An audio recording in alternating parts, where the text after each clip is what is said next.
Hello, everybody. It's Thursday night, and that means it's time for the Hammer and Nail Show. Tonight is episode number 24. I'm Jack Hammer, and to my side here is my co-host, Jessie Naylor. How you doing tonight, Jessie? I'm fantastic, Jack. It is episode 24, almost 25. We've got a big game week against the Green Bay Packers. So let's get it started. Yeah, let's jump right into it. There was the 49ers were able to pick up what I feel was a pretty good team win on Sunday against Philadelphia. So just kind of want to jump into that one a little bit, do a recap of the game and give our thoughts and what we thought was good, things that were problems, and go from there. I'll let you go ahead and start us off. Yeah, absolutely. So first of all, the defense was fantastic. DeMeco Ryans was amazing. I think he called about as perfect of a game that you can expect from a rookie coach, essentially, right? Somebody that's calling plays for their first time. I thought his adjustments throughout the game were amazing. I look at Mitch Wishnowsky. I thought he did a fantastic job helping the team out. Kinlaw was great. Bosa was great. I felt like every player that has a big name on this team stepped up at some point throughout the game when it was needed most. The one person that really, though, stood out to me was Diamador Lenore. And I know that he gave up that long pass, the 91-yarder. But other than that, when I go back and I watch the game through, I just thought he stuck to receivers very well, especially Devontae Smith, who I think is a very good route runner. He was able to hold him throughout the game, and that was extremely impressive. The offense had its struggles, but they stepped up when they needed it most. I thought that throw from Jimmy to Debo in the second quarter, right before they scored, was probably the best throw that I can remember Garoppolo making. And so I think that was something that was good to see. Kittle's still not on track. That's a little bit worrisome from the past game, but he did contribute in other ways. Again, I'm still a little bit lost as to what the identity of this team is. Is it the identity that we expected coming into the season, where it's run the ball and play great defense? Is it to be a high-scoring passing offense? I don't know. I'm not sure after 2 weeks. And I think we'll get some answers this week, but it's going to be tough because some players are out. But overall, Jack, I would say it was a very good week. Anytime you get a win, that's a positive thing. Yeah, I agree with a lot of what you're saying. I think it was definitely it was a good win from a team perspective because when the offense struggled, the defense lifted them up, and then the offense kind of gave the defense a break there at times. So I thought that was good from that side. The special teams, as you mentioned, was really good, especially Wishnowsky. Those punts were huge, pinning them back like he did a couple of times. I think it was twice inside the 10-yard line, or I know the one time it was inside the 5, and it was pretty close both of those times that he was inside the 10. So he had a really good game there. Javon Kinlaw with the big field goal block, that was huge. So definitely the help on the special teams there.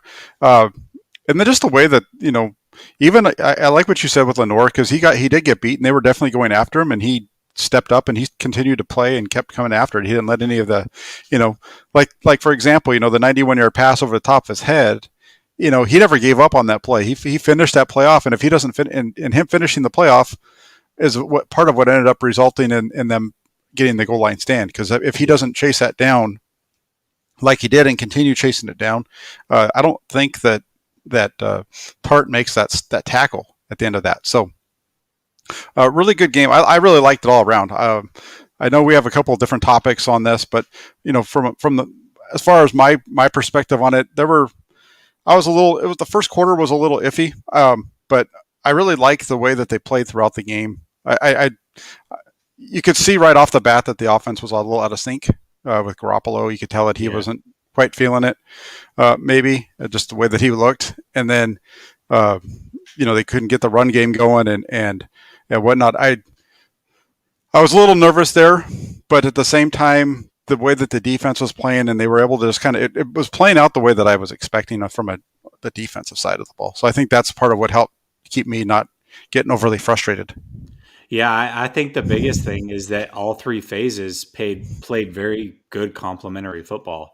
And we've talked about it multiple times in the offseason about how special teams is the forgotten forgotten time, part of the team, but it can ultimately win you a game or two throughout the season if you have a good enough set of special teams. And I felt like this possibly was one of those games, right? I mean, obviously defense had to do their thing and offense too, but special teams with that blocked kick and then pinning the Eagles back multiple times, that was huge. And that ultimately it was a big reason why they won that game. So it was good to see.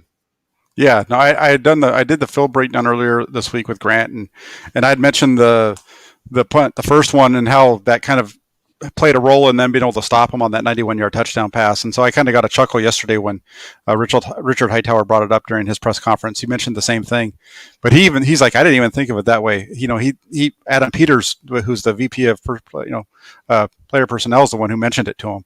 So it kind of shows, it was throughout the building that was there were people talking about it. So that was kind of cool. But they definitely, like you said, it was throughout. It was a good team win. They all picked each other up and they all made their plays when they needed to make them. Even the running backs with all the injuries and stuff like that, for a guy like Elijah Mitchell to be able to step back into the game when they really needed him to, who knows, maybe that's partly going to cost him a game or two here, but he was able to get in there and help him secure the win. For sure. Absolutely. So, yeah. Did you want to jump over to the Shanahan topic here? Yeah. We might as well. Yeah. Is Kyle Shanahan's offense this vanilla? And I know this was a question you wanted to discuss, so I'll let you start off here. Yeah, I wanted to get your thoughts on it ultimately, but I'll set it up, right? I just feel like the first 2 weeks, Shanahan hasn't done anything crazy, right? There hasn't been a lot of exotic plays. Obviously they're doing some pre-snap motions, but nothing crazy. It seems like they're lining up and winning, right? Which is good to see. Sometimes you just have to line up and be better than the team that's opposite from you, but I just don't think it's very special yet this year, right? It's toss left, toss right, toss left, toss right, and bubble screen here, bubble screen there. It's just, to me, it's one of the more vanilla offenses I've seen them run, and usually it starts like that the first week or so. We talked about how his offenses only score around 19 points a game going into week one or after week one, but it carried over into week two, and it seems like it's a little off to me. To me, the reason that I asked the question is because I feel like Kyle should take some big blame for this game being as close as it was early, because I feel like anybody that watches 49er football knows that the 49ers need to stretch you out horizontally in the run game to open up Jimmy over the middle so that he can make those throws. And they only ran the ball twice in the first quarter, but both times it was right up the middle and getting stopped immediately. I thought that was a terrible way to go. You're going against what your strength is, and you're going right into the Eagles' strength. So that didn't make any sense to me. And then the way that he managed the clock in quarter two, that threw me off. I know that they scored, Jack, but it took over 3 minutes to go 40 yards. And then they went 50 yards in about a 20-something second span. And I think that he got low-key bailed out. Jimmy made a hell of a throw. I know he dialed up the play, but Jimmy makes a great throw. Then Debo takes it, another 20-plus yards, and it puts him right in a position to score. Reality is, it looked to me like he was playing to either run out the time, not give Philadelphia the ball back, and try to get a field goal. That's the way that I viewed that. He ended up getting bailed out. They got a touchdown. There was the second quarter handoff on 3rd and 8 to Debo, where we know Debo is at his best if he's getting the ball in the backfield and he's on the move. He just sets up like a running back. They give him the ball. They pick up nothing. It just, I don't know. I just felt like it was one of his worst called games that I've seen. So for me, I thought the offense was vanilla, and I wanted to get your thoughts on it. Yeah, no, I'm kind of on the other side of it in terms of this game. I think it was probably one of his best managed games of his time with the 49ers, the way he kind of managed the team through that whole thing. They only had those 9 plays. One of the things with Shanahan is when his team doesn't get first downs, like if his team is like first, second down, they don't get a first down and they're 3 and out. That's, Shanahan's offense is at its best after it picks up a first down and a drive. Really, it takes them it always takes them a little bit of time to kind of get into a rhythm of the play calling. And when you look at that one in this game, I have to blame, I hate to do this because, well, I shouldn't say that I hate to do this. There's an execution issue. There was an execution issue. I thought the plays that he called this time were fine. The running play, the first running play of the game, that that either blame that on Brunskill for getting blown up, or you realize that the guy from the Eagles, Way off sides. yeah, was offsides, right? So they lose 4 yards there, but then the next play is wide open if Jimmy Garoppolo just hits Juszczyk, right? And he gets so it's a bad pass. So that possession's kind of wiped out, even the third down play. The second one starts off the same, but you just get blown up. You get your left guard driven all the way across the formation. That was just crazy the way that they blew that up. And again, Deebo Samuel now drops the ball. It hits him between the numbers. It's wide open for a screen that's going to get you into a third and short, and then instead you're left with third and long. And I think everybody here knows that on 3rd and 10 and 11, if you're forced to throw to the outside, Garoppolo is going to struggle, right? For sure. So they got themselves into some bad situations, and if Samuel just catches the ball, I mean, I know it was a wobbly as heck ball, but if he just catches that little screen, it might even be a first down because it's wide open. Same thing with Juszczyk. So those two drives I put more on execution. The second one, McGlinchey gets beat. I would have liked to have seen maybe a run there too, like you've said in the past. I would have liked to maybe seen a run there. Instead, they do the 3. I think at that point that was the third time, and I think Shanahan started to kind of get a little worried, right? And he was realizing he was dealing with some issues up front with the run game. He hadn't gotten to where he wanted to get as far as where he went on his next series. So he tries to get the ball outside quick to Kittle.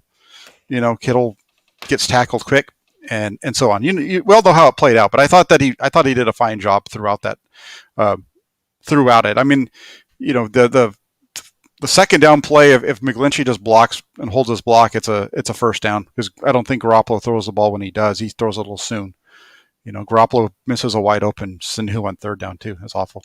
Yeah. So what about the clock management in the second quarter? Because I feel like, a couple people have backed me on that, but for the most part, people are like, "Oh no, who cares? I scored a touchdown. Like he knew what he was doing. He didn't want to give the Eagles the ball." I'm like, I don't know if he wanted to take over 3 minutes to go 40 yards and then score in 30 seconds. Like I can't see that being a part of the game plan. I think he got bailed out there. I really do.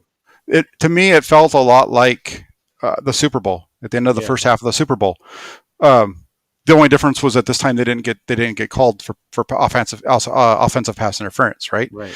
I think it was all by design. I don't think he wanted to give the ball back to Philadelphia. I think he did want to run the clock out, and he wanted to be the last one to hold the ball, whether it was for a field goal or a touchdown. So I don't have a problem with it. The stuff that they were doing to get to that point was kind of necessary because, like we just said, they were so bad in the first half. They'd only had the ball twice in the second quarter. They had the one drive where they went like 13 yards, and they went from their own goal line out to about they crossed midfield, right? And then they had the bad penalty and so on and so forth. So they finally got some movement there.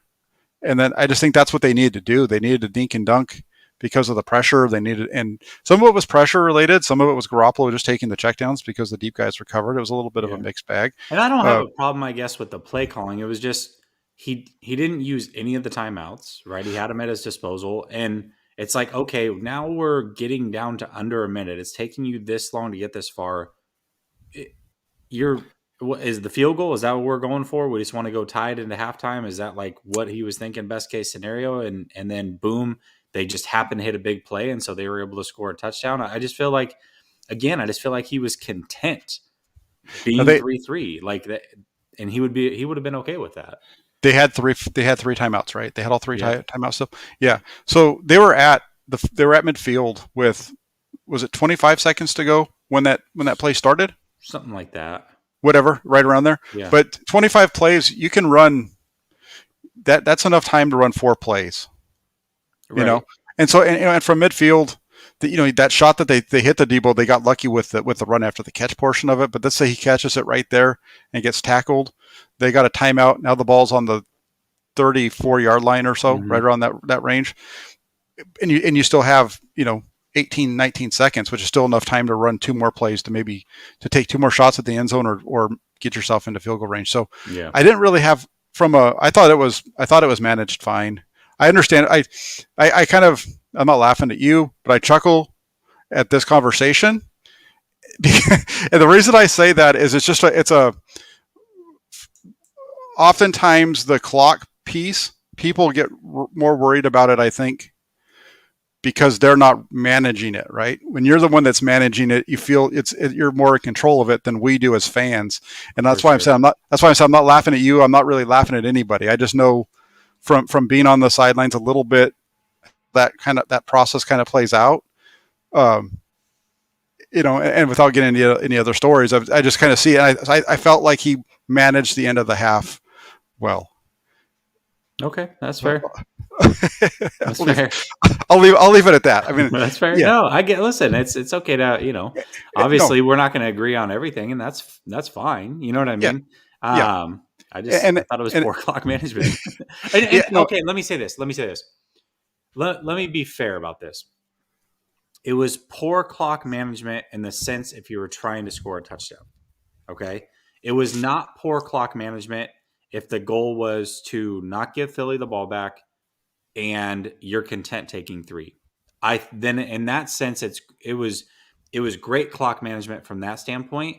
But if the goal is to score a touchdown, which that should be your goal without much time on the clock, then I think it was poor clock management and he got bailed out with the touchdown. Now, if they had kicked a field goal and it would have been tied going into halftime and that's what he wanted, they kept the ball the whole time, then yeah, he accomplished what he wanted to accomplish. So I guess I don't know what the goal in mind was, but if the goal was to score a touchdown, I think he got lucky scoring the touchdown is basically what I'm saying. yeah, no. I think the goal was to score a touchdown. I don't think their goal there was to kick a field goal. I think their goal was to get down into. I think let's put it this way: their goal was to get down close enough where they were going to have a chance to score a touchdown. And if they didn't, then they were going to be they needed to put points on the board one way or another. They needed to go into halftime either tied or with the lead. That had to happen. For sure. And so you're running that so that you're in position to finish off the half.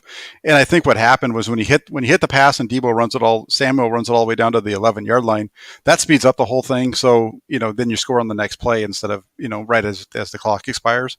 Yeah.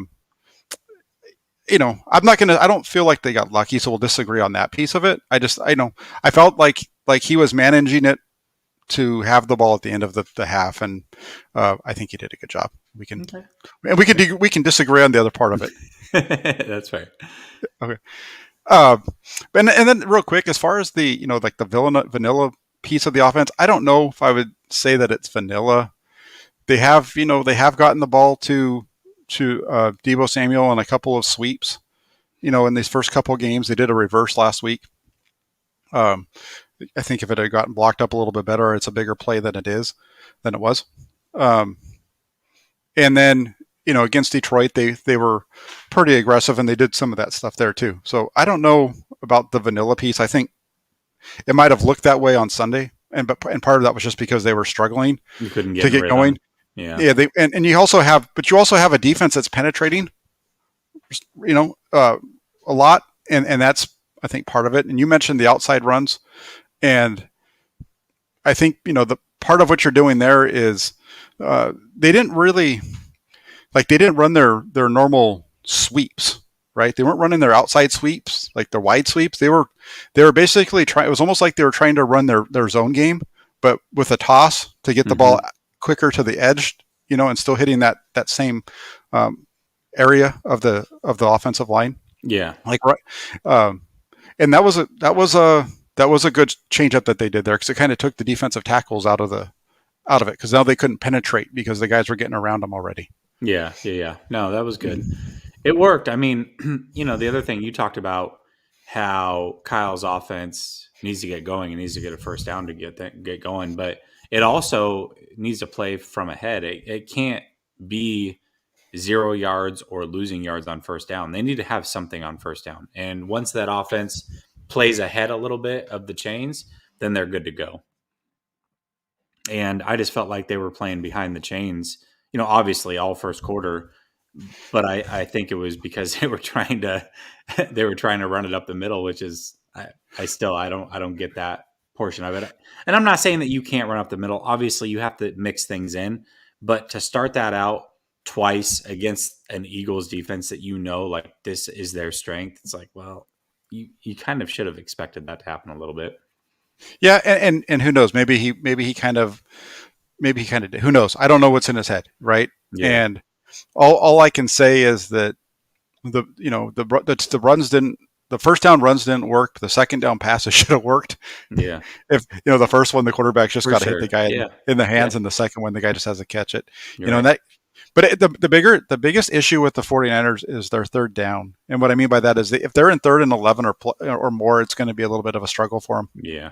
That's more of it than the first down thing. And I brought up Raymond's comment there for a minute because he kind of agreed with you. He said that I'll bring it up again. He said that he thought that Kyle was content with 3 because up to that point they couldn't score any points. Going to the half tied, they would have been fine with rather than going with no points. And and I agree with both of you guys. And I think they were playing for the touchdown, but at the same time they wanted to at least be in position for a field goal and take the shot at a touchdown. Yeah. They just got the shot earlier. Yeah, to be fair, I think it plays out in chunks, right? Like your first goal when you're that backed up, because they were pretty backed up, was okay, let's try to run out the clock, right? And then it's like you start moving the ball and you get a couple first downs, and it turns in, okay, let's see if we can get 3 out of this, right? And then once you get to the 50, it's like, well, hold on, we're here. We got little time left. Let's take a shot. If Debo picks this up or something big happens from it, to your point, we can take some shots at it. Or if he doesn't, then we can dink and dunk a couple more times, and we're content with the 3. So, I think that it's okay to even have like a revise of the plan, right? It's like you take it in chunks depending on what you're getting, and I think that's okay too. So, not the worst thing in the world. Again, they scored a touchdown. Ultimately, that's what matters. But I can't get over the fact that Jaeger's in here having a meltdown over Trey being the 3rd overall pick. I'm reading everything he's saying, and I'm intrigued. He's just, Trey's a project, and Mac's so good. Oh, okay. Well, there's a lot to like about Mac Jones. I want to bring this one up. I know we didn't have this as a topic, but if you're okay with talking about Trey Lance for a minute, let's go ahead and do it, because I want to bring this question up. And this is James. This is comment. He says, I think he's probably arguing back with Jaeger, but he says that I think we'd be 2-0 with Trey too. We'd get there differently, but we'd be 2-0. And I wanted to bring this one up because I know I'm pretty sure that you and I are on different sides of this one as well. I don't agree with that. I don't think the 49ers beat Philadelphia if Lance is playing in that game.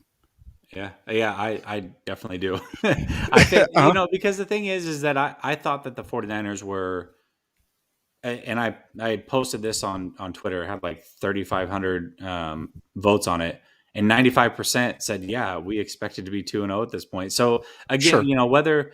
Whether you agree that they would have been 2-0, I guess the point is like to say that we can't criticize anything that's happened so far makes me laugh a little bit, because everybody expected this.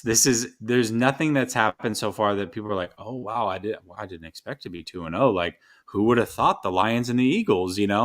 Obviously, once Ferret went down, maybe you got a little nervous or whatever, but everybody expected this team to be 2-0. So nothing to me has happened yet out of the ordinary. And in fact, I expect 3-0. If they lose to the Packers, then I would think that something's a little out of ordinary versus what I expected going into the season. So for me, it's like, this is what we expected. Like, why can't we criticize a little bit if we feel like there's criticism to be given? Oh yeah, no, there's fine. It's fine to do that piece. Where I'm going here is I agree with you that the 2-0. That's what we pretty much everybody that we've done these shows with has said. That they expected the 49ers to go 2-0. I think Philadelphia was a little bit different than what we were expecting in terms of how tough they were. And the reason that I disagree with this, and I say I think that they would have been 1-1. And if you go back and if we're talking about this September 3rd, right? So the season hasn't started yet, then I would agree with them. But having watched the way that the game played out, that's why I disagree, because I don't. The way that the game played, if everything plays out the same, and it's Trey Lance getting put down at the 5-yard line or the 3-yard line, with 5 minutes to go in the first half or whatever that was. I don't think that they drive down the field 97 yards and score a touchdown. And then especially on that one. The second one, maybe because the second one was much a more balanced approach in terms of run and pass. There was a little bit more of both going on. In the first one, it was a mixture of stuff that was going on, and I just don't feel from what I saw of Trey in training camp. I don't think that he would have been consistent enough to pull that off all the way down the field. And that's kind of why, and I think that's part of what helped the 49ers win this game, was that they were getting beat down the field, but their quarterback wasn't consistent enough to beat them at the end. Like, he can make plays throughout, like chunks, right? But he couldn't do it over and over, like over and over and over and over again. And that's what separated him from Garoppolo in practice. I had this, I'll call it a discussion with on Niner Chatter on Tuesday night, because I was asked, like, who had a better preseason camp? Was it Garoppolo or Lance? And I said it was Garoppolo. But I had to make sure that and let me explain it to you, and you'll let me say this without arguing back at me. So that's why we can have the conversation. No, exactly. Well, that's what I was, and that's the problem was, I know what the stats were. I was keeping the stats when I was there. Grant was keeping the stats. Everybody that was there was keeping stats. But but I think the difference was, for me, was that when they got into the move the ball periods, those are the parts that are the most closely related to a game. Mm-hmm. And what I saw on Sunday looked like practice. That's how Garoppolo looked in the move the ball periods. Was that it wasn't big chunk plays. It was dink dink dink dink, chunk play, dink dink dink, touchdown, right, or field goal, whatever. Yeah. And with Lance, it was incompletion, big play, big play. It was much more choppy. Yeah. If I could, from that standpoint. They eventually got into the goal line. I just don't know if he would have been able to do that in a game situation against a for team sure. Like and I want to agree with you on that, right? Like, let me be clear. That throw to Debo, I don't see Lance making that right now, right? And right. The thing is Lance can physically make all the throws, right? Like, we can talk about how Jimmy misses those 10-yard out patterns because he just physically doesn't have the arm strength, right? He has the anticipation, he sees it, but the ball dies on him, or he's just not accurate, to where Trey Lance wouldn't make those throws, but for different reasons. He clearly has the arm strength, but he would see it too late, right? So it's different. But I do agree with James. So I agree with you, and I agree with James. Obviously, if it was those exact moments, no, Trey does not win that game. I agree with that. But the game would have played out different, right? Do they pick up a couple first downs early because they can now run the ball better because Trey's a part of the mix? We don't know, and we'll never know. It's really impossible to say, but I really do believe that, yes, the game would have played out differently, but Trey would have got the 49ers to 2-0 as well. But if he was thrown in the exact same moments as Jimmy, or expected to do what Jimmy did in those situations, no, I do not believe that he would have been able to execute on those plays. Yeah, and I like the fact that one of the cool parts about our arguments or discussions, whatever you want to call it, when we're on the show together, is that we both listen to each other.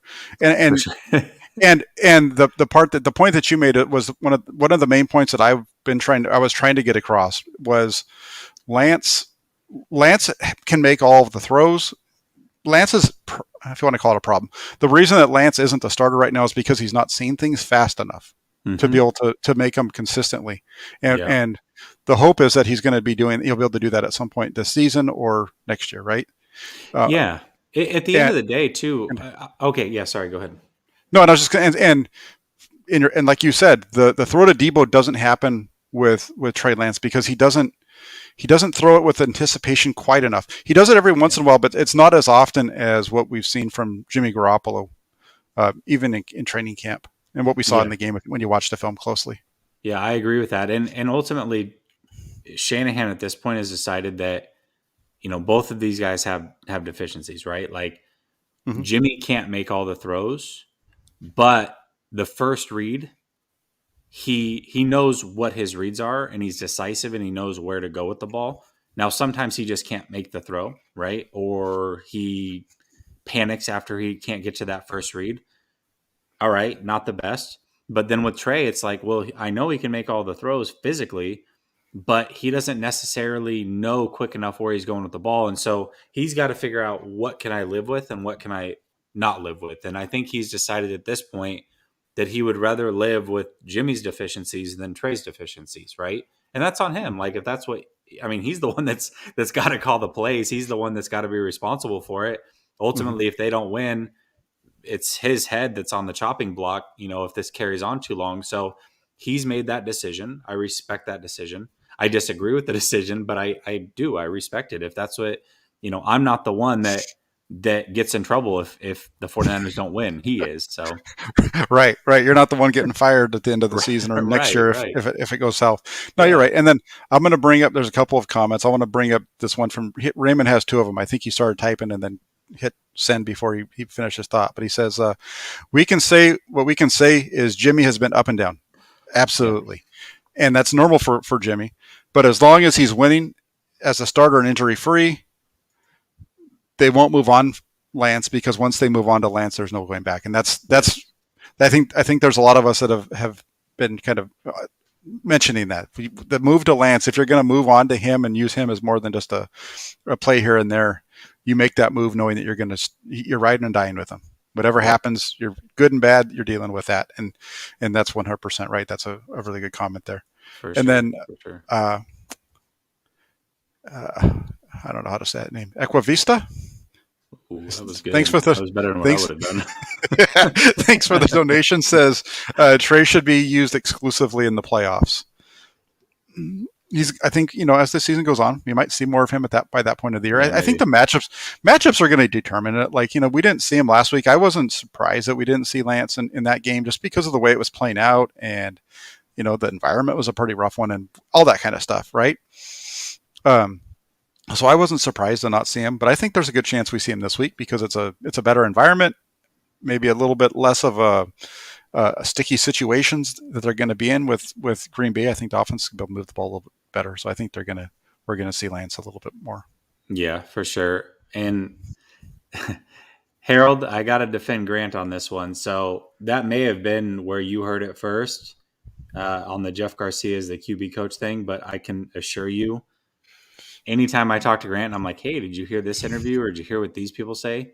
He doesn't listen to really anybody else. Like he does his own shows. He talks with the people that he knows, but he's not out there listening to all the interviews and taking everything in and watching the broadcasts and what have you. So I can assure you, like, the idea may have been the same, but I can guarantee it's an original thought of his.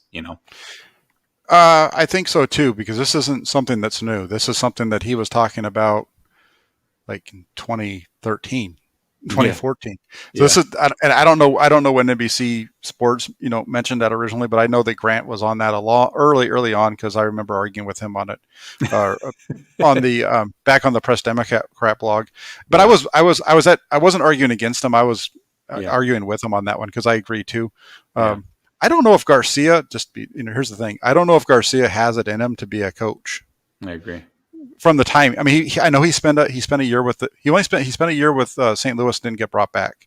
He wasn't a quarterback coach. They had him coaching wide receivers, but Yeah, for so sure. he spent time, so he knows the time commitment. Um, so that you want to move on to something else other than Trey Lance. I know you love Yeah. talking about Yeah. Trey Let's Lance. But you want to let's move on yeah, let's go to different conversations because I think everybody else wants to hear about DeMeco Ryans too. for Uh, sure. the defense has played really well throughout these first two games for the most part. Is it fair to expect Ryans to repeat this level throughout the season? Oh, Jack. Okay, so no is the short answer, but I'm gonna try to lead into this the best I can. So going into this this game against the Eagles, I thought that DeMeco Ryans would struggle with adjustments. Right, I did expect it to be low scoring. I thought the defense would hold their own, but I wasn't positive that we would see a lot of changes from DeMeco. Right, they ran the wide nine a lot in that first game, and that was a clear issue against the run. So I thought maybe they would continue with the wide nine because Kinlaw would play and he would say, all right, well, that solves my issue. It wasn't the wide nine, it was the player missing.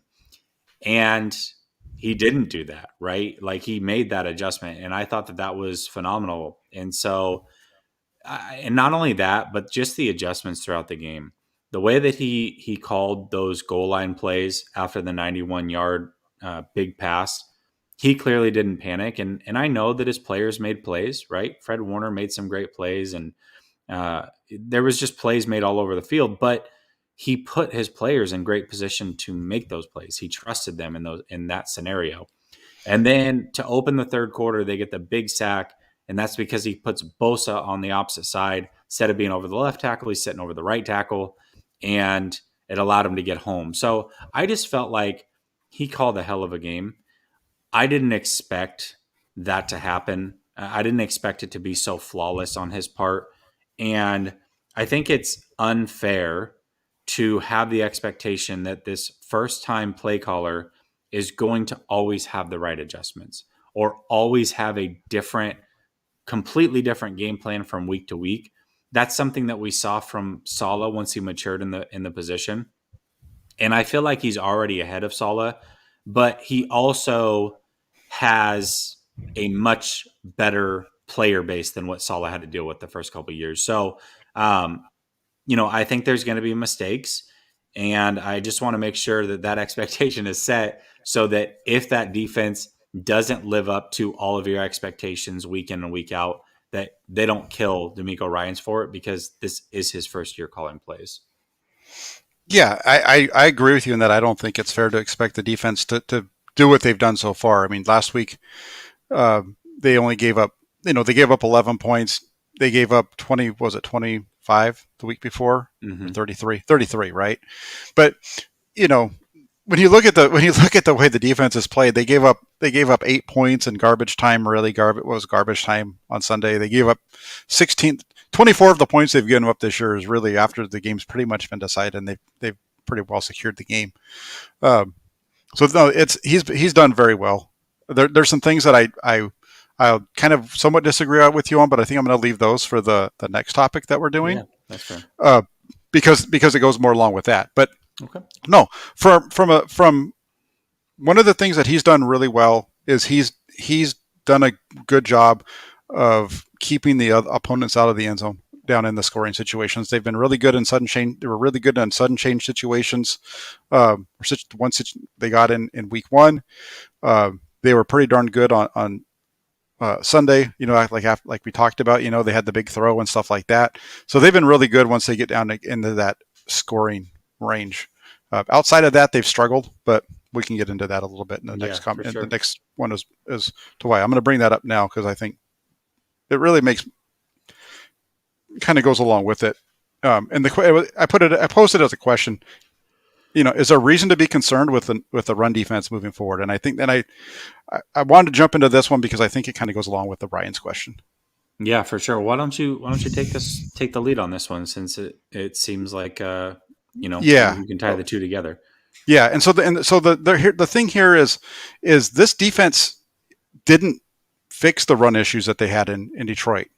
They were still getting beat up in the run game. I know there's the run totals don't look that bad when you look at the total numbers for the running backs last week, for example. But in that Eagles game, they only faced 19 runs by the running backs, and they did a really good job on that first series. They pretty much shut them down that first time that the Eagles had the ball. They did a really good job against the run, but after that, they really didn't do a very good job against the running backs. They gave up runs of 5 or more yards on 10 of the Eagles' last 16 carries by the running backs. And the one thing that I will say, and where they kind of get a break on this and why it doesn't look as bad, is because they do a good job when they get down into that scoring area like I was talking about. They give up a lot of yardage. They're going to give up a lot of – everything tells me that this team is going to give up a lot of yardage from wherever the ball starts till about the 30, 40-yard line on the 49er side of the field. But they're going to pretty much, get chewed up in between there. And so that's a concern for me. And the reason I'm concerned about it isn't necessarily that the running game is going to stuff it down in there, but when you start playing against Aaron Rodgers and Russell Wilson and Kyler Murray, I don't know what to, go through the list of the quarterbacks that the better quarterbacks they're going to face.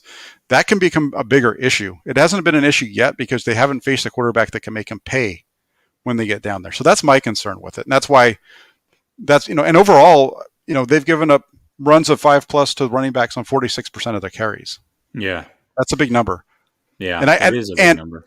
and I didn't see, I'll be honest with you, I didn't see Javon Kinlaw have a very good game. Maybe when they got into that odd looking front where they have the guy head up on the nose, maybe he played better there. But when he was in their base defense, they were getting pushed around regardless. And there were a number of times where Fred Warner and Azeez Al-Shaair were missing the they were just missing their run fits again. Same thing that they did against Detroit. The difference was they were a little bit better and they were a little bit better in that they weren't getting gashed for 15 and 20 yards, so it didn't look quite as bad. Yeah, for sure. And I don't know about Kinlaw. I didn't, when I watched the game, I go back and I watch certain players. I have not watched the game and watched him yet. But, I will say this. I think the run defense was a bit overrated even in 2019. I remember multiple games where I'm sitting there going, are you going to stop the run? Like, what are you doing? Right. The Rams game comes to mind, obviously, just the way that game started, but there were multiple games where they were getting low key gashed. And this is not a new issue, right? This is not anything new in my opinion. That being said, the totals do matter. Obviously, the yards per carry and whatnot can be concerning, and it will be very, very concerning once they face mobile quarterbacks if they can't figure that out, because that's always kind of been an issue as well. So it's not going to get any easier to stop the run. It's going to get harder as you continue to face mobile quarterbacks. So I would say as a whole, yes, the running defense is concerning. More so because of the mobile quarterbacks that are going to be at play, just because they not only can they run, but they can open up the run game a lot easier, right? It's harder to focus on the running back if there's going to be read option and things like that thrown in. So it's going to be very, very tough for them, and they've got to figure it out quick because they may end up losing some games because of it. Yeah, and who knows? I mean, Green Bay, if they have a pretty good running back, if they did a good job on Monday night running the ball. First game was pretty wonky. That one of the fun, I don't know if we're going to get into it tonight, but one of the funny things is when we're looking at these teams in weeks 1 and 2, and we try to make any kind of determination on how good they are, it's really rough these first couple of weeks because it's so early in the season. But I'm just worried about Rodgers getting down. If I'm just worried about Rodgers being able to use his run game to get down into that scoring range, and are the 49ers going to be as good in that red zone area as they've been so far with a better quarterback, especially when you have the guys, especially with the guys on the back end. Lenore, he's been, everybody's been good. Maybe I'm just worried about it, and it's all going to prove to be, nothing. That's what we hope, we haven't right? seen him face that prime time receiver yet, right? So I think it's totally fair to be a little bit apprehensive there for sure. I mean, we're still talking about a secondary that's missing its best corner, and Lenore's a 5th round rookie. So yeah, until, I thought he played fantastic, right? That first and foremost, he played fantastic. I love the way that game played out for Lenore, but it's different going against the Eagles than it is Devontae Adams and Hopkins and, Metcalf and Lockett. It's just it's different. Yeah. Yeah, no, for sure. It definitely is. And then to kind of keep in this topic, Fable says, question, were those runs that you reference part of a read option?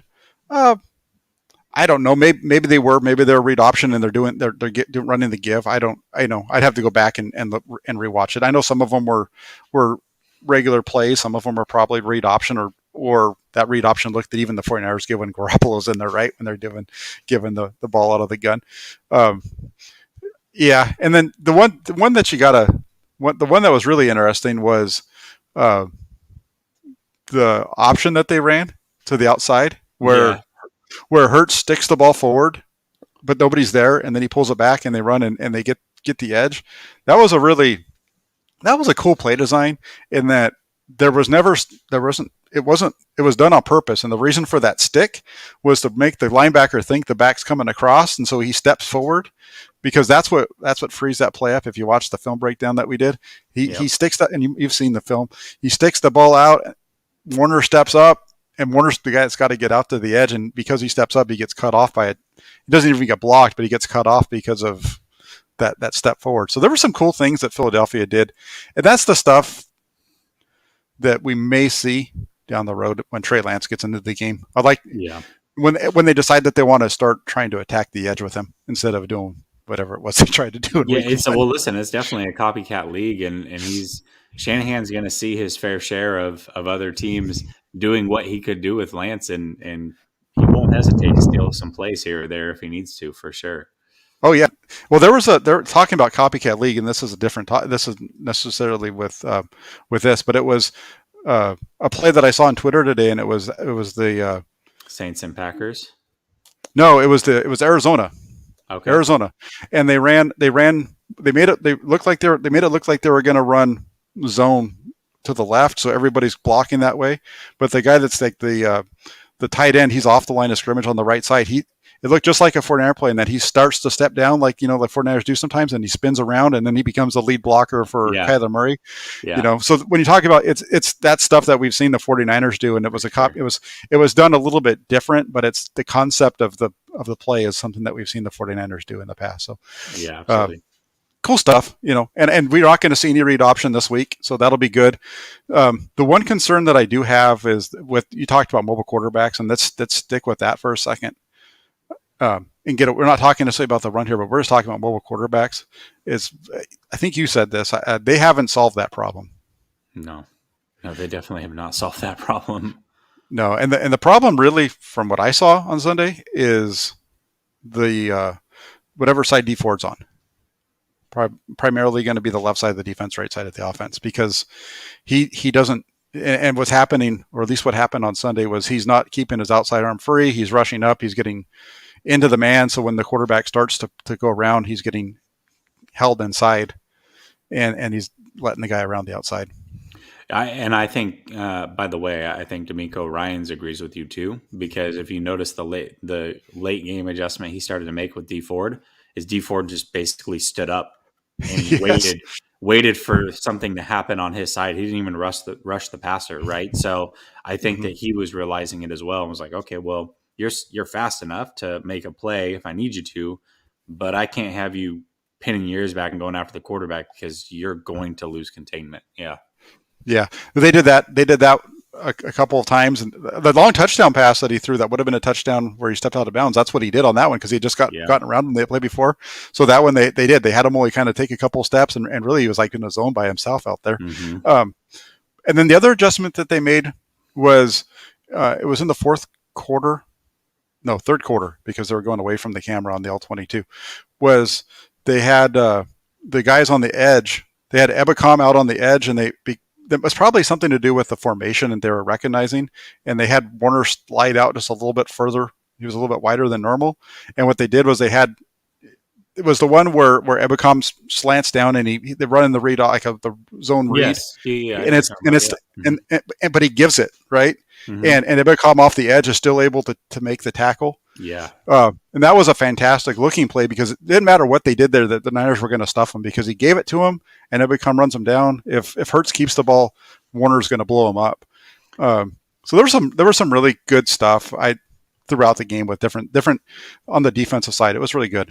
Yeah. Versus mobile quarterbacks, Ebicom might be the better answer, right?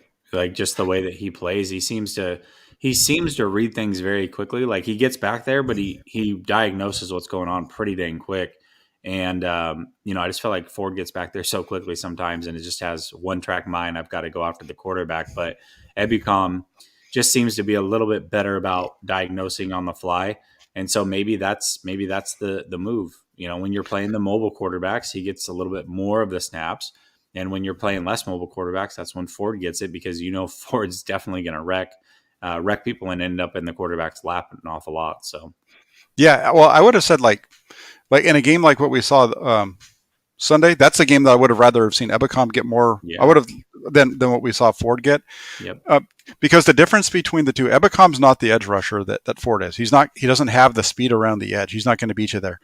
Yep. But what he has the ability to do is rush. He's going to get into the tackle. He's going to drive him back. He's going to be at the right spot so that when the quarterback starts to move, now he uses his linebacker skills, and so he can shed him, get away from him, and then he uses his speed to chase him down. So, and when you're playing against a guy like Hurts, where you either want to keep him in the pocket, or you want to, or if he does escape you, you want to chase him down. That's when you want to have Ebicom in the game. A guy like this week against Rodgers, you want to have, even though Rodgers can run, you want to have that one be more of a Ford, because you're not. You want to try to you need to bend the edge more often, Yeah, for right? sure. You, For sure. you want to screw him up. If he's going to scramble, you're okay with him scrambling because you're more worried about his passing ability. So that's Yeah, why I you're agree with rushing. that. Yeah, I agree. Yeah, Yep. yeah. Piner asked, "Yo, Jack, Jesse, I know that Warner isn't Willis when it comes to being physical, but is it me, or do you guys see Warner avoiding traffic so much that his angles for tackling give up a lot of yards?" I don't know I if I. Yeah, I personally got to be honest. I haven't sat and just watched, Warner play. He's a first team All Pro, so I don't put a lot of eyes on just him. Like I'll catch some things throughout the game, but I don't put a lot of eyes on the All 22 and watch a full game through of him because I just expect that he's good. And obviously, he flashed on Sunday on that goal line stand. It's something that I can look out for though, and get back to you on that. Yeah, I haven't. I don't know if I'd say that I've seen him avoiding contact. I've seen him just miss some tackles, getting into the run fits tight, that kind of stuff. But Mhm. not avoid. I don't think I've seen him, say that I could say that he's avoiding traffic. I know, like on the 2 point conversion, he got stopped by Jimmy Ward getting in his way. I thought he Yeah, was going to knock it. I thought he was going to. He tried. You saw it, right? yeah, He's right over there. He's like trying to shove him out of his way so he can get there. And yeah. Ward, I think Ward was the best blocker for the Eagles on that play. Yeah, But he was. but no, I don't know if I can say that. I don't think that we can say that he's avoiding traffic or not trying to be physical. I don't think that's right. I just think he's maybe struggling a little bit with his tackling, or because of the linemen are able to get up on top of him a little bit more. He's having Yeah. a more difficult time getting to the hole.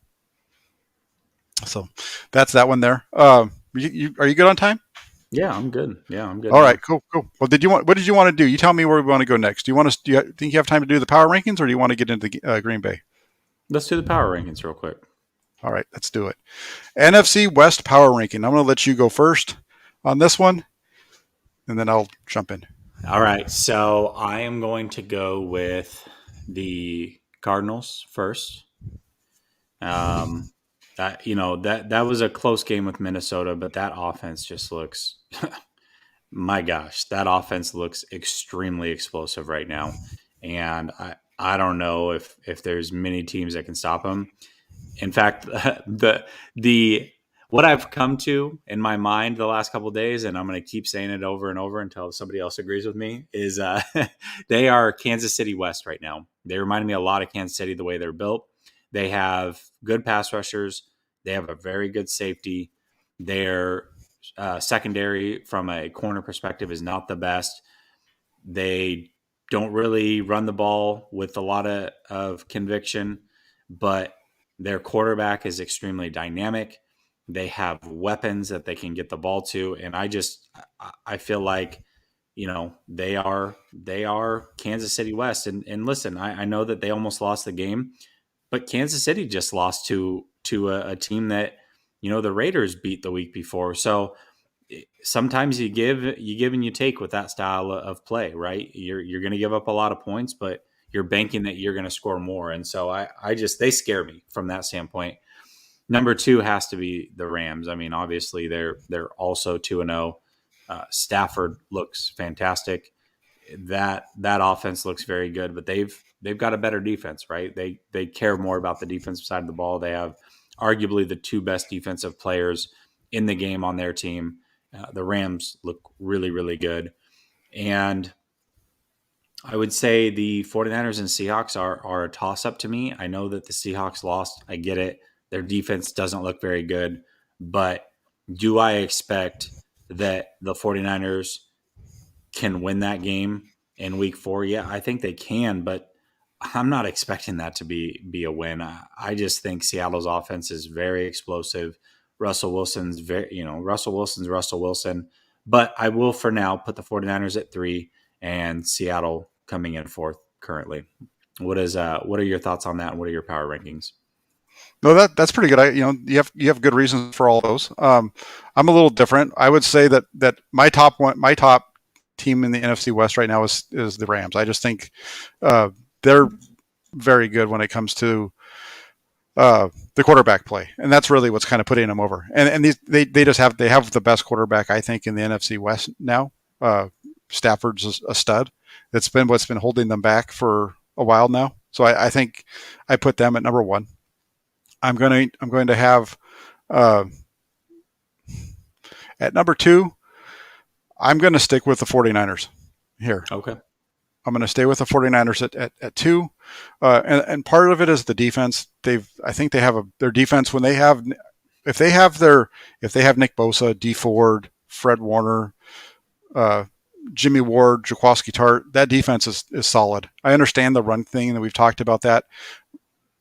And I may change it after I see what Rodgers can do to him if he can make the plays, because that's the only thing I think that could possibly hurt him is the passing game down when it starts getting tight. So I have the 49ers too. I think their offense is going to be okay. Their offense, I think, is going to be. I just think they ran into a defense, at least for the first half of Sunday, that was way better than people realized. Yeah. And that defense might not be as good the rest of the year with Brandon Graham out, right? But when that game definitely changed once he went out for sure. Right, and so you figure maybe if Brandon Graham stays in that game, it's different the whole way. It's a tighter game throughout the whole thing. So who knows what they're going to end up looking like? But at least for that first half, they looked pretty darn good. And then when he went out, they changed. And then at 3, see, I'm a little more of a toss up between these two, but I'm going to go ahead. I am going to put the Cardinals over Seattle. I think that those two can kind of go both ways. Here's the thing. The Cardinals had a really big game week 1 against an opponent that people thought were going to be really good. And then they came back and beat Seattle the next week. And I think that might have been one of those week 1 games that just kind of gets a little weird. Same thing with the team that Arizona beat in week 2. They lost to Cincinnati week 1. I don't know if we don't know yet what Minnesota is either. So, well, Minnesota was missing all their best defensive play. I thought they were going to get blown out. So the fact that they really actually should have won that game was kind of crazy. Yeah. Well, yeah. So there's that. You can use that as however you want. I'm not as sold on Kyler Murray as other people. He's a heck of an athlete, and he's been super hot so far to start this season, and we've seen him do that before. We saw him do this last year in the first half of the season. He was really hot, and then he got a little dinged up. The team around him got a little dinged up, and then everything kind of fell apart at the end of the season. So, yeah. I'll just go ahead. I'll put them there, and I'll put the Rams last. I'm just going to go ahead with the Seahawks last. We'll just go ahead and stick with it just because they lost. Since they lost to the team that Arizona beat, I'm going to put them behind. That's probably a good tiebreaker, right? Yeah, I think this division has the ability, with how good this team is, this division is, if they beat the heck out of everybody else and just kind of go 500 against each other, they have a potential to have all 4 of these guys, all 4 of these teams be in the dance at the end of the thing. Yeah, that was my bold prediction going into the season, is all 4 teams would make the playoffs. But the one team that might be able to throw a monkey wrench into that, and I don't know how they're doing tonight, is the Panthers. I thought the Panthers would finish second in that division. I picked them to beat the Saints last week, and that team looks pretty damn good right now. That defense looks really, really good. So, yeah, tonight. What's the score now? I think they're up big now. I can't see the TV very well. The first half played out. It was 7-6 at halftime.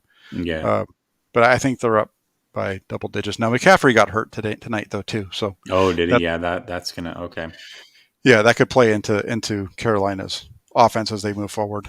Sure.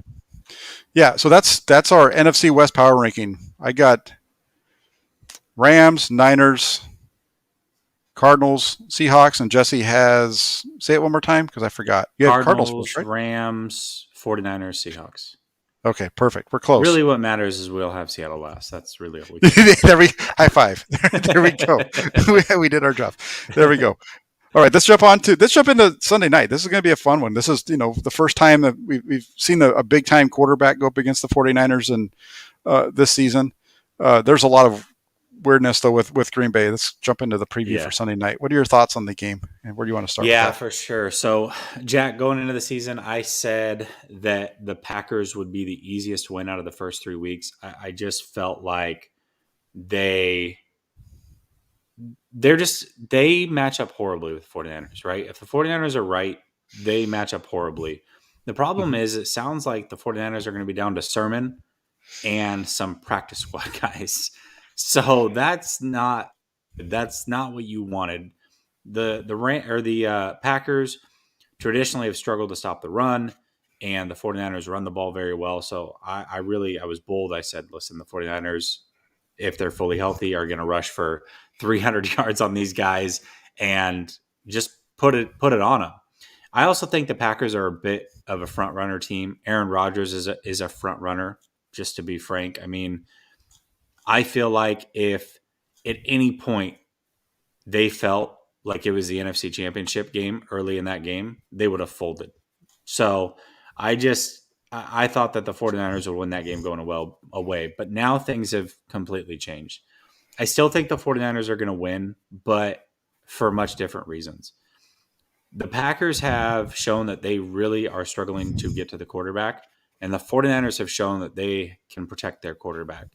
So they are going to have to run the ball. If Mitchell and Sermon plays, I feel a lot better about it. I think they can go for about $180 on him, but I don't think Mitchell's going to play. Sermon, it seems like he's going to be okay, but I don't think Mitchell's going to. So it's going to be very tough sledding. I think that the 49ers are going to have to rely on Jimmy, which scares me a little bit. But I will take Jimmy with all the protection in the world, all the time in the world, over a rushed Aaron Rodgers. Because Aaron's line right now is really bad. Bakhtiari was already out. It looks like the replacement for Bakhtiari might also miss this game. And Bosa will have a field day with that if you let him. So I just think that Aaron Rodgers is going to be running for his life a little bit. Not that he won't make plays, not that they won't score points, but at the end of it, it'll just be too much for them to overcome. And I don't really foresee them rushing Jimmy a whole lot on his dropbacks, which means Jimmy's going to be comfortable. And when Jimmy's comfortable, Jimmy's pretty good. So I think that the 49ers win this 27-23, much closer than what I initially thought. But that's because the running game, I just don't expect it to be the factor that I had hoped it would be going into the season. You said 29-23? 27-23. 27-23. All right, that's a good one. That's a good number. And then for me, I'm gonna talk about a couple different things here because I got some comments too that I've missed that I want to hit on. Yeah. And it, Double B, he mentioned, thank you, Double B, for the donation. He says that the Niners are more likely to go 5-0 than 2-3, and that was from our earlier topic. But I agree with him, and I think when you start looking at this Packers preview, that makes sense because I think that the 49ers are going to win this game, and for a lot of the same reasons as what you just mentioned, Jesse. The 49ers, everything always starts with the guys up front on offensive defense. That's how the 49ers have built their defense, right? And that's part of the reason why they've done it. And the other comment was that Seattle doesn't have the Legion anymore. They ain't scary. I agree with that too. So again, thank you, Double B. But I just think that the offensive line for the 49ers, although they've struggled a little bit more, I think, than maybe the numbers look, they're going to look better this week, and they're going to be able to give Garoppolo the time. They're good in the running game. I think they're going to be able to push this team around better than what they did against Philadelphia, a lot better. So I think the Niners are going to get the running game going. I agree with you. I don't think that Mitchell's going to be playing. He was out today as well, so it's 2 days in a row. Usually, if you miss both the first 2 days, you're going to miss the game. Sermon has the blue jersey on, so we don't really know there because of the concussion thing. But he definitely looks like he's going to be a go if he passes the protocols. He's going to be out there, and he'll be probably the feature back. I'll tell you one thing: the guy that they picked up from the practice squad of Cincinnati, Jaquez Patrick. Yeah. He's a big dude.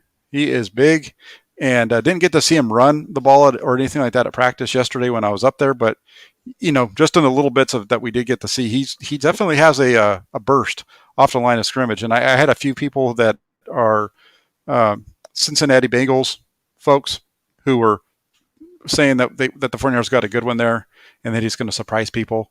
And he shouldn't have been sitting on the practice squad. Basically, we know how fans all love those guys, right? They all have their favorites. Yeah, of course, yeah. But he's a different back than what we've seen the 49ers have the last few years. I would say he's a little bit bigger version of Alfred Morris. He's very similar to Alfred Morris, but maybe just he's only about an inch taller than Morris was, but he's that big type of a back. And I think in Kyle Shanahan's system, if you have that first step to be able to get to the edge, it doesn't matter if you're a big guy. You just got to be able to get to the edge, and then just kind of run through those arm tackles or those tackles out there against the littler guys. And I think we're going to be able to see them do that. Rodgers scares me because I think if Green Bay does stick to the run and get down there, he's going to make the 49ers pay a little bit. But I think I'm with you. I think they're going to be pressuring him enough. We saw him getting hit a lot on Monday night. I think he's going to be getting hit more because the 49ers pass rush is much better than Detroit, because we've already seen what Detroit is. Yeah. So I think the 49ers are going to win this game. I'm going to say final score pretty close to you. I'm going to go 30-24 49ers. Okay. All right. In this one, maybe a few more field goals along the way. 3 field goals, 3 touchdowns. It gets it done. Yeah. For the 49ers. Well, we both have them winning. That's good. You want to get to the coach's super chat? I think he had one as well. Yeah. Yep. Yeah. And the coach was, thank you for the donation, coach. He's getting into the conversation we were having about Kyler Murray. He says that he feels like Kyler Murray is a liability. I'm not buying his ability to be consistent. You can only have so many plaster routes and flurries for unreal gains before that catches up with you. And that's very similar to what I've been saying, my thoughts on him. Do you think that's more Murray, though, or do you think that's more Cliff Kingsbury? Because Cliff is a really, excuse my French, he's a crappy coach. I'll just say that. No, he is. He is. I don't know. You saw Murray have those moments in college at Oklahoma, though, too. So I don't know. I think his height is a disadvantage to him, and I think that's partly why he struggles with some of the drop back game, and he does tend to run around maybe a little bit more than he needs to, because he doesn't really see it very well. And so I think that lends itself to the inconsistency that we see with him. Yeah, I mean, listen, as a pure quarterback, there's many better, but for me, I have him top 7 right now. I just think his ability to run around, make people miss in the open, not take really big shots, drive the ball downfield. I mean, he's got an absolute cannon. For how small he is, that kid can drive the ball down the field. Mm-hmm. I really am sold on Kyler Murray, and I have been, right, for really the whole time he's been in the league. So I'm not changing my mind now. I think Kyler's really, really good, and he scares the piss out of me. So well, yeah, no, and there's some very good things that he does. I agree. I'd go with Coach just because I agree with him on the consistency part. I just think that's where I am, and that's why I don't have him as high as maybe other people do. I just don't see him being able to do it on a consistent basis, week in and week out throughout the season. We haven't seen it yet. Yeah, absolutely. Yeah. So that's that one there. And the other part that's funny about that is we've heard people talking about the 49ers run game and how it could be better with Trey Lance and things like that. And they point to Baltimore as the example, but I think Baltimore's different. I think they've got a quarterback who, quite frankly, is a running back, but he throws the ball pretty good too. Right. Trey Lance is, we've talked about this, right? Like Trey Lance is, he's more lumbering than some of those other guys we've mentioned. Right. Mm-hmm. And his goal when he takes off is to try to stay behind the line of scrimmage and find people downfield. That's not necessarily the goal of a Lamar Jackson. Now, is he extremely fast in straight line speed? Yes. Once he gets going, he's very fast. But he's not as elusive or as quick as the Murrays, the Wilsons, the Lamar Jacksons. Like that's just not his game. There wasn't a lot of times where the pocket collapses and he's beating you around the edge and then taking off for 50. Like that's just not it. He would beat you up the middle, right? If he sees a lane up the middle, he'll gash you there. He's more of a Cam Newton runner than he is any of the other things. So yeah, that I think he can help the run game for sure, but not in the way that Lamar helps the run game. It would be very different. Yeah, he's not the stop start bounce around kind of guy. Right. Yep. He's more of a straight line guy. He hit his back foot, the middle of the line opens up and everybody's covered and he just takes off and he's got the speed, but he's not going to stop and start and go and spin around and do all those crazy things that we see from even Russell Wilson. Yeah. Quite frankly. Yeah. So, real quick, there was another one that I wanted to throw up here real quick to just touch base on, but here it is. Matt Shug, he asks, can Juice play a bigger role as a ball carrier, or is he best served as a lead blocker and league passing threat? What are your thoughts on that one before we go? I think he can do a little bit of everything. I mean, I think he's a Swiss Army knife. I wouldn't be mad if he got 3 to 5 carries this week. I think they're going to need it from everybody, right? They're going to need Kittle on an end around or two throughout the game. They're going to need Juszczyk to carry it a couple times. They'll probably need some of the quarterback sneaks. And they're definitely going to need Debo and maybe even Ayuk.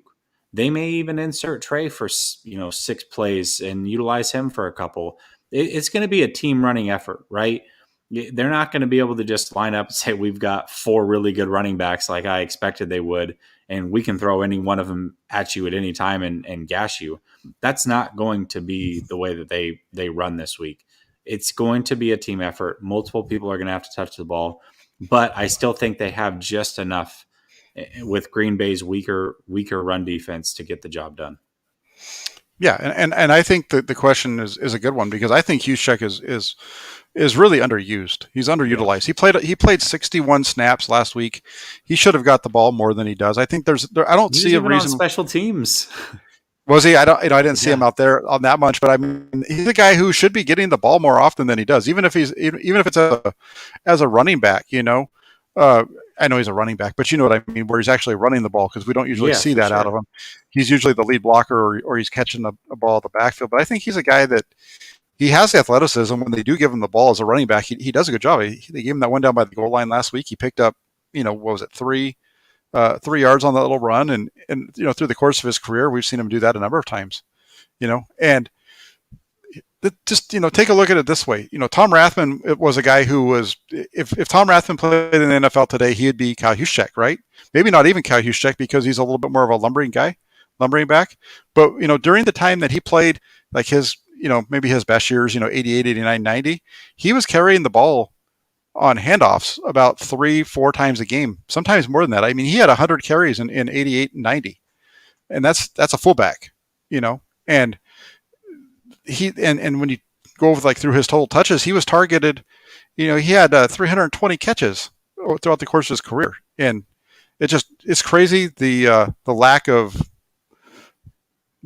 getting the ball into Juszczyk's hands. And other than basically like the question really either it's a lead block or they run him on a leak. They really don't do a whole lot with him. Every once in a while they'll throw him a bone on a screen like they tried to do early on Sunday, but. He's a guy that I would love to see be more involved in the game because, quite frankly, I think he's our third best offensive player behind Kittle and Debo.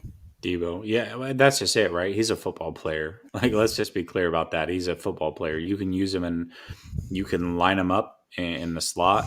You can throw those leaks. You can throw wheels. He can run between the tackles. He can block for you. He really can do a little bit of everything. And I think Juszczyk's just a hell of a football player. So, yes, the more you can get him the ball, I think that's a good thing as well. I think this was a great comment slash question. Yeah, no, I think that was a great one. And I think that's a good way to end up and wrap up the show tonight because that was a good question there. It's been a fun show tonight. We covered a lot of ground. That's one of our longer shows. Usually we keep it about 45 minutes, and we've gone almost Yeah. an hour and 15 minutes, I think, right now because we started a little bit late. But yeah, Sunday's going to be fun. You have them at 27-23. I'm 30-24, so we're pretty close on the Packers score. So yeah, it's going to be a great week. You have anything else you wanted to kind of throw out there real quick? No, that's it. As far as the show goes, make sure that if you have not done so, please subscribe to my channel, Last Second Sports. If you have not subscribed to Jack, make sure that you have done so. If you are on any other platform other than YouTube, come over to YouTube, give him the tick there. Make sure you subscribe to him, hit that bell notification so you never miss this show on Thursday, his call-in shows on Tuesday, and all the great content that Jack puts out. Make sure that you give him a like and show him some love. Yep, and then I say the same thing with Jesse. Both of our all of our social media stuff is in the description here. Jesse's Twitter, his YouTube channel over there, Last Second Sports. I know it's Jesse and some of his buddies over there. They put on some great stuff, and it's all over the place. It's not just 49ers. They're doing other things other than the 49ers, other teams. They get into other sports as well too when it's basketball time and stuff like that. So definitely give those guys a follow over there and hit them up and like and subscribe to their content as well. So thanks everybody for joining in on this Thursday night and sticking with us as late as you did. And we'll definitely be back at you. I'll be with you on Sunday for the pregame show with Sunil. And I know Jessie will be on with Sunil after the game for a post-game show as well. So definitely a lot of good content to come up. So have a great rest of your week, and we'll see you on Sunday. Take care, everybody.